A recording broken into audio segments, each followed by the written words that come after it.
तो हेलो दोस्तों, नमस्कार। आप सभी का हमारे यूट्यूब चैनल पर स्वागत है। यदि आप लोग क्लास 12 फीस के स्टूडेंट हैं और 2024 में बोर्ड परीक्षा देने वाले हैं और आप लोग चाहते हैं कि आप लोग अपनी क्लास 12 की फीस में 70 में 70 नंबर पक्का करें, तो उसके लिए आपको कुछ करना नहीं, केवल वीडियो को ध्यान से देखना है। क्योंकि आज की इस वीडियो में हम लोग बात करने वाले हैं कक्षा 12 फिजिक्स पूरी किताब से सबसे ज़्यादा महत्वपूर्ण आपके अति लघु उत्तरीय प्रश्न, यानी कि उन्हीं प्रश्नों को हम लोग इस वीडियो में डिस्कस करने वाले हैं जो कि आपके बोर्ड परीक्षा में आए हुए हैं या फिर उनकी संभावना 2024 बोर्ड परीक्षा में आने की बहुत ज़्यादा है। तो उन्हीं सारे प्रश्नों को हम लोग डिस्कस करने वाले हैं। तो वीडियो आप लोगों के लिए काफ़ी ज़्यादा महत्वपूर्ण होने वाली है, तो इसलिए आप वीडियो को ध्यान से देखो और साथ ही में वीडियो को लाइक भी कर दो। क्योंकि इस प्रकार से सारी चीज़ों को मैनेज करने में काफ़ी ज़्यादा समय लगता है, काफ़ी ज़्यादा मेहनत लगती है। तो आप लोग सपोर्ट दिखाओ ताकि आपको रेगुलर बेसिस पे इसी प्रकार की महत्वपूर्ण वीडियो लगातार मिलती रहें, तभी आप लोग अपने बोर्ड एग्जाम 2024 में बहुत ही अच्छा स्कोर कर पाएंगे। ठीक है, तो चलिए अब हम लोग वीडियो की शुरुआत करते हैं। तो वीडियो को शुरू करने से पहले मैं आपको बताना चाहता हूँ कि ये हमारी एक सीरीज़ है क्लास 12 फिजिक्स की पूरी किताब से सबसे ज़्यादा महत्वपूर्ण अति लघु उत्तरीय प्रश्न की, जिसमें जो पहला पार्ट था वो मैं ऑलरेडी यूट्यूब पर अपलोड कर चुका हूँ। यदि आप लोगों ने अभी तक उसे नहीं देखा है तो आप लोग इस वीडियो को देखने के बाद जरूर आप जा कर के उसे देखिएगा, क्योंकि आज ये आपका जो पार्ट होने वाला पार्ट नंबर 2 होने वाला है।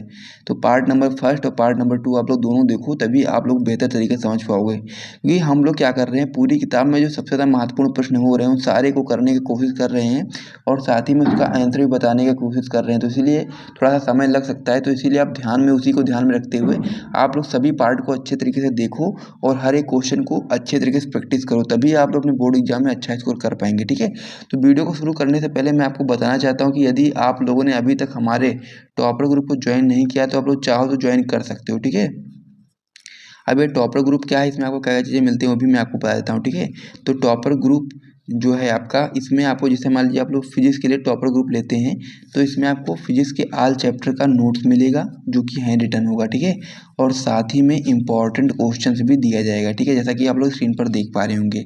तो यदि आप लोग लेना चाहें तो ले सकते हैं। अब एक सब्जेक्ट का जो प्राइस है वो मात्र 100 रुपये रखा गया है फिलहाल के लिए। तो इसमें आपको क्या क्या चीज़ें मिलेंगी, notes plus important question answer. अभी प्राइस मात्र 100 रुपये रखा गया है, तो जिसको भी ज्वाइन करना हो ज्वाइन कर सकते हैं। एक सब्जेक्ट का प्राइस मात्र 100 रुपये रखा गया। अब कैसे आप लोग ज्वाइन करेंगे वो भी मैं आपको बता देता हूँ। आपको इस नंबर पे व्हाट्सएप पर मैसेज करना, नंबर आपका हो जाता है 97 93 44 0081 पर आपको व्हाट्सएप पर मैसेज करना है। और फिर आपको जिस भी सब्जेक्ट का चाहिए वो आप लोग ले सकते हो पेमेंट करके, कोई वाली दिक्कत वाली बात नहीं है। आप लोग मैसेज कर दो, उसके बाद फिर आप लोग पेमेंट करके आराम से टॉपर ग्रुप में ज्वाइन हो सकते हो जिस भी सब्जेक्ट के लिए ज्वाइन होना चाहते हैं। तो ये सारी चीज़ें आप लोग समझ गए होंगे, तो चलिए अपनी वीडियो की बात कर लेते हैं।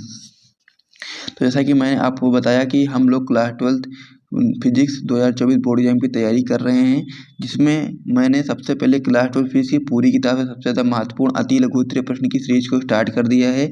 इसमें पहले भी हम लोग एक पार्ट को देख चुके हैं, तो यदि आप लोगों ने अभी तक उसको नहीं देखा है तो आप लोग जरूर जाकर के देखिएगा, क्योंकि ये सारे प्रश्न मैं पिछली वीडियो में करा चुका हूँ, तो आप लोग उसे जरूर जाकर देखिएगा। आज आपका पार्ट नंबर 2 होने वाला है और उसी के आगे के प्रश्न हम लोग आज की वीडियो में करने वाले हैं। प्रश्न ही नहीं करेंगे, साथ में उसका उत्तर भी किस प्रकार से आपको बोर्ड परीक्षा कॉपी में करना है वो भी बताऊंगा। तो वीडियो काफ़ी ज़्यादा महत्वपूर्ण होने वाला है, तो इसलिए आप वीडियो को ध्यान से देखो और साथ ही में अपने दोस्तों के साथ शेयर भी करो और छोटा सा लाइक और एक प्यारा सा कमेंट आप लोग जरूर करिएगा। ठीक है, तो चलो वीडियो को शुरू करते हैं। तो हमारा जो पार्ट नंबर 2 है उसका जो पहला क्वेश्चन होने वाला है वो आपका होने वाला है वैद्युत विभव की परिभाषा दीजिए तथा इसकी बीमा लिखिए। तो काफ़ी महत्वपूर्ण क्वेश्चन ये होता है आपका वैद्युत विभव की परिभाषा तथा इसकी बीमा लिखने वाला। ठीक है, तो इसे आप लोग जरूर तैयार करना, अपनी कॉपी में लिख भी लेना ताकि आपको अच्छे तरीके से याद हो जाए। तो क्या बताएंगे हम लोग इसका आंसर, हम लोग बताएंगे कि वैद्युत क्षेत्र में किसी बिंदु पर वैद्युत विभव किसी धन परीक्षण आवेश को अनंत से उस बिंदु तक लाने में किए गए कार्य तथा धन परीक्षण आवेश के मान की निष्पत्ति के बराबर होता है। यानी कि एक बार फिर से रिपीट कर देता हूँ, आप लोग ध्यान से सुनो, इसे अपनी कॉपी में नोट करो और याद कर लो। ठीक है, क्या होता है कि वैद्युत क्षेत्र में किसी बिंदु पर वैद्युत विभव किसी धन परीक्षण आवेश को अनंत से उस बिंदु तक लाने में किया गया कार्य तथा धन परीक्षण आवेश के मान की निष्पत्ति के बराबर होता है। यानी कि V बराबर W/Q0 होता है। ठीक है, अब ये W यानी कि कार्य का मात्रक आपका जूल हो जाता है और अपान में Q यानी कि आवेश का मात्रक कूलाम हो जाता है। इसको हम लोग वोल्ट भी बोल सकते हैं, यानी कि वैद्युत विभव का मात्रक आपका क्या हो जाता है, जूल अपान में कूलाम या फिर वोल्ट आप लोग बोल सकते हो। ठीक है, अब हम लोग बीमा की बात करते हैं। तो बीमा में आप लोग बताओगे कि वैद्युत विभव की बीमा होती है ml/2 T⁻³ और A⁻⁻1। ठीक है, होती है। इस प्रकार से आपका हो गया। तो इसे आप लोग इस क्वेश्चन को अपनी कॉपी में अच्छे तरीके से नोट कर लो, फिर हम लोग अगले क्वेश्चन की ओर बढ़ते हैं। अगला क्वेश्चन हो जाता है, इंपॉर्टेंट क्वेश्चन है और बहुत ही सिंपल सा है, आप लोग बहुत ही आसानी से तैयार कर सकते हो। क्वेश्चन आपका हो जाता है कि समविभव पृष्ठ की परिभाषा लिखिए। तो आप लोग इसका उत्तर बताओगे कि किसी वैद्युत क्षेत्र में खींचा गया वह पृष्ठ जिस पर स्थित सभी बिंदुओं पर वैद्युत विभव बराबर हो समविभव पृष्ठ कहलाता है। एक बार फिर से रिपीट करता हूँ, आप लोग ध्यान से सुनिएगा। क्या होता है कि किसी वैद्युत क्षेत्र में खींचा गया वह पृष्ठ, यानी कि किसी वैद्युत क्षेत्र में खींचा गया वह पृष्ठ जिस पर स्थित सभी बिंदुओं पर वैद्युत विभव बराबर हो, उसे ही हम लोग क्या बोलेंगे, समविभव पृष्ठ बोलेंगे। ठीक है, तो इस प्रकार से ये भी क्वेश्चन आपका कंप्लीट हो गया है। इसे भी आप लोग अपनी कॉपी में नोट करो। फिर हम लोग अगले क्वेश्चन की ओर बढ़ते हैं। अगला क्वेश्चन हमारा हो जाता है कि विभव प्रवणता की परिभाषा लिखिए, यानी कि हम लोग को विभव प्रवणता की परिभाषा बतानी है। ये भी आपका इंपॉर्टेंट क्वेश्चन हो जाता है, तो इसे भी आप लोग इंपॉर्टेंट का यहाँ पर लगा देंगे। ठीक है, टिक। तो विभव प्रवणता की परिभाषा में आप लोग बताओगे कि वैद्युत क्षेत्र की दिशा में दूरी परिवर्तन यानी कि डेल्टा एक्स के साथ विभव परिवर्तन डेल्टा वी की दर को विभव प्रवणता कहते हैं। ठीक है, ये चीज़ आपको समझ लेना। एक बार फिर से रिपीट कर देता हूँ कि वैद्युत क्षेत्र की दिशा में दूरी परिवर्तन यानी कि डेल्टा एक्स के साथ विभव परिवर्तन डेल्टा वी की दर को हम लोग विभव प्रवणता कहते हैं। और विभव प्रवणता बराबर क्या होता है, विभव में परिवर्तन अपान में दूरी में परिवर्तन, यानी कि बराबर माइनस डेल्टा वी अपान में डेल्टा एक्स। ठीक है, ये आपका हो जाता है विभव प्रवणता की परिभाषा। और साथ ही में इस प्रकार से आप लोग उसका बता सकते हो। ठीक है, इस प्रकार से आप लोग अपनी कॉपी में नोट कर लो एक बार। फिर हम लोग अगले क्वेश्चन की ओर बढ़ते हैं। अगले क्वेश्चन की बात करें तो अगला जो क्वेश्चन होने वाला है वेरी इंपॉर्टेंट क्वेश्चन होने वाला, जो कि आपका हो जाता है किसी संधारित्र की प्लेटों के बीच परावैद्युत पदार्थ भरने पर इसकी धारिता पर क्या प्रभाव पड़ता है। तो हम लोग को बताना है कि किसी संधारित्र की प्लेटों के बीच परावैद्युत पदार्थ जब हम लोग भर देते हैं तो उसकी धारिता पर क्या प्रभाव पड़ता है। ठीक है, तो इस क्वेश्चन को आप लोग अपनी कॉपी में नोट करो, फिर हम लोग इसका आंसर देखते हैं। तो इसे आप लोग नोट कर लिए होंगे, तो चलिए इसको मैं हटा देता हूँ यहाँ से।